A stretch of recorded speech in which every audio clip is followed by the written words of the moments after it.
Nous sommes devenus, on parlait tout à l'heure, donner des crédits pour consommer plus. Nous sommes devenus des robots consommateurs. Nous cherchons à épancher la soif du cœur en consommant insatiablement les plaisirs. Et alors, notre avidité s'accroît et toujours de plus en plus tyrannique. Nous tombons dans le piège de la consommation. Et à force de plaisir, le bonheur s'épuise. Détachés du cosmos, de la nature, de la société, coupés les uns des autres, nous sommes devenus des êtres fracturés, fragmentés. Nous nous éloignons de ce qui nous entoure, nous rapprochons tout, pratiquement, et nous réduisons tout à l'état de chiffres et d'objets. La recherche du profit. Cela d'ailleurs s'est transposé même sur notre système d'éducation, d'enseignement. Nous formatons les jeunes, on en fait des robots. On assiste à la lente disparition de disciplines, de culture générale qui ouvrent l'esprit pour la compréhension du monde, comme la philosophie, la littérature, la poésie, l'histoire, la musique, le chant, ou le théâtre, et même le sport, pour laisser la place aux matières quantitatives, dont les seuls objectifs sont la performance économique et financière de nos entreprises. Or, ces disciplines, vous le savez, philosophie et tout, vivent en fait l'épanouissement de l'individu, et donc agissent indirectement sur la productivité. On produit mieux quand on est épanoui, et on le sait, ce que j'appelle moi l'intelligence collective. L'implication de tout le monde et l'épanouissement permet d'améliorer la productivité au sein de l'entreprise et des administrations. Mais au-delà de l'épanouissement, nous voilà aux portes de l'indifférence. Mesdames, Messieurs, nous vivons dans une société de type capitaliste. Le capitalisme, avec Max Weber, éthique protestante et esprit de capitalisme, s'était construit sur la base de l'individualisme. C'est une bonne chose, dans la mesure où l'individualisme stimule la compétition et la créativité. Mais lorsque l'individualisme se transforme en égoïsme, et ensuite progressivement en indifférence, cela conduit peu à peu à la destruction de la cohésion sociale. Et je ne peux m'empêcher de penser à ce que disait l'académicien Jean d'Ormesson un peu avant sa mort.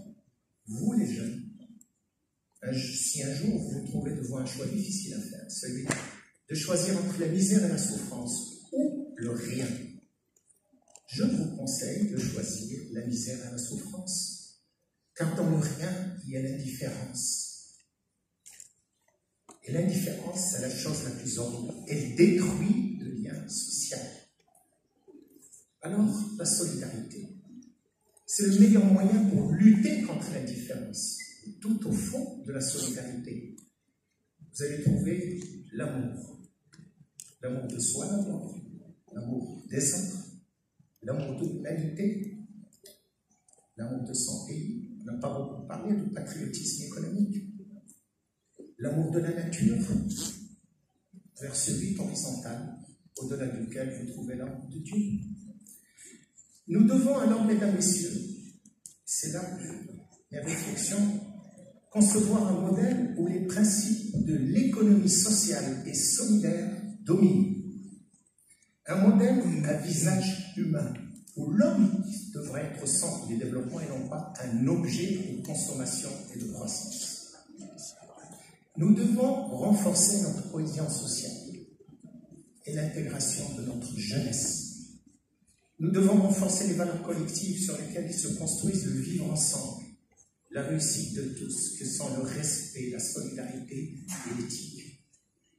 Sa Majesté avait appelé à ce que la société civile soit plus inclusive. On n'en a pas parlé.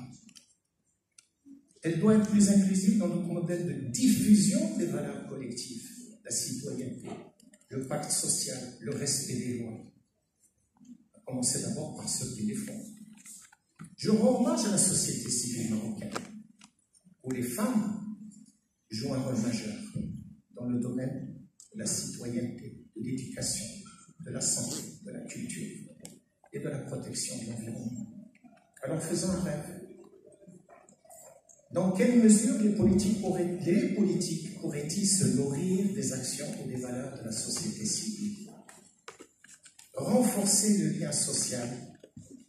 C'est d'ailleurs ce que me rappelle l'histoire de ce villageois aux confins des montagnes de l'Afrique, qui réveille son fils à minuit pour lui demander de déposer un carton de produits alimentaires juste devant la porte de son voisin, qui manque de moyens, et le lendemain c'était la fête. Alors le garçon le fait, à minuit, il revient demander à son père qu'il aurait pu attendre le matin pour le lui donner en main propre. Alors le père lui répond: tu vois mon fils, notre voisin en se réveillant demain va trouver ce carton devant sa porte. Alors il va se demander qui a pu le lui apporter, qui a pu penser à lui en parcourant les rues du village. Alors il va reconnaître dans chacun des personnes rencontrées son bienfaiteur, et alors il va le sourire. Ce sourire, c'est extraordinaire, c'est ça le lien social.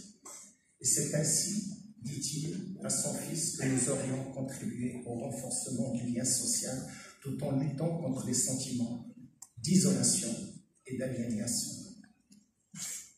La solidarité et l'amour ne sont-ils pas en définitive les fondements de nos traditions religieuses et culturelles? Je vous remercie.